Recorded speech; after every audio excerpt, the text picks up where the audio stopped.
Hey guys, this is Mike in Taiwan here, originally from Canada, and I ran into an opinion online about English teachers in Taiwan are just unqualified backpackers on permanent vacation. That's why Taiwan's level of English is at the same level. It's mediocre.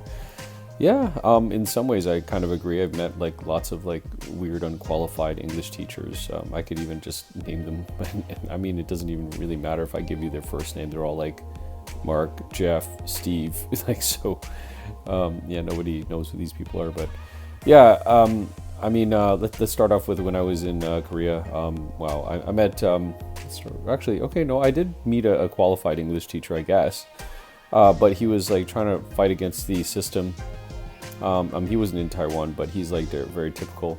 A lot of people will get like lots of degrees, and then they come to Taiwan, and it's not exactly the same type of teaching environment that it is back home, obviously, because there's different rules and different things that you have to follow back home. But here, like, they all just basically throw it out the window. They'll say, "Oh yeah, you have a master's degree. That's great. So you can work more, make a more of a curriculum. Maybe you can do some teacher training, but you know, it's really a lot of it is just babysitting." And I think that you know, as a native speaker, I've heard.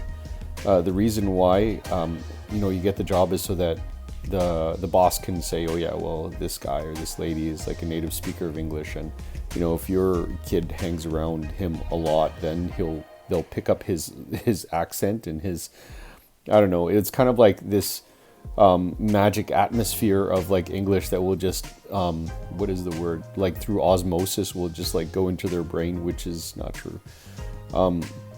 A lot of it is just like singing songs, and I don't know.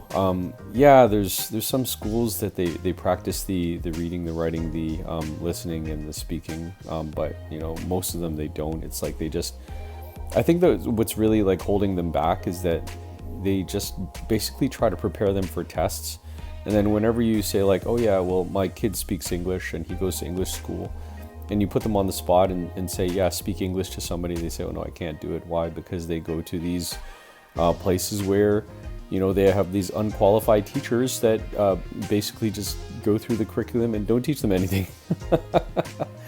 You know, it's really sad for me to like go ahead and say that, and for those words to come out of my mouth, because, you know, I am part of the system and I have been here for, excuse me, quite a long time. And you know, I've seen teachers come and go. Usually the kind of the stereotype of an English teacher is just somebody who's going to be here for like a year or like 2 years, and then after that they take off to go find a real job back home. So like, think about it this way, guys, if the mentality of some of the teachers here is I'm going to go back home and then go back to real life, then, you know, what is this here? It's just vacation, some place to go stay for a little while, maybe learn a bit of Mandarin, learn how to like order some fried rice and some dumplings in Mandarin Chinese, and then have somebody say to you, hey, oh, your Mandarin is so good, but it's not. Right? So, you know, and this could be just like a stopover. Some people, they do the whole like, okay, I'm going to go to Japan and Taiwan and different places to go teach English, and then, you know, and the thing is that you can't even really use that experience back home. You can't go back home and say like, yeah, I was an English teacher in Taiwan, because they're going to say, well, everybody speaks English here. So what's the use of your experience in our country, right? So yeah, teaching English in Taiwan, it's not like a really hard job. You're going to be working from like 4 o'clock to 9 o'clock, and you know, they give you some type of a curriculum that was probably made maybe like 10 or 15 years ago. It's kind of funny when you get like some of these old books and they have vocabulary like VCR, or like even stuff like MP3s. Like those technologies are getting, I guess, antiquated. But I don't know, guys. Tell me what you think. I mean, even for me, sometimes I feel like I'm not that qualified. I'm not like I don't know, like a real teacher. But you know, I've seen people worse than me. I've seen people better than me in Taiwan, and maybe that's the reason why English teaching isn't not really leveling up in Taiwan as probably as much as it could be. Let me know what you guys think. See you guys later. Bye.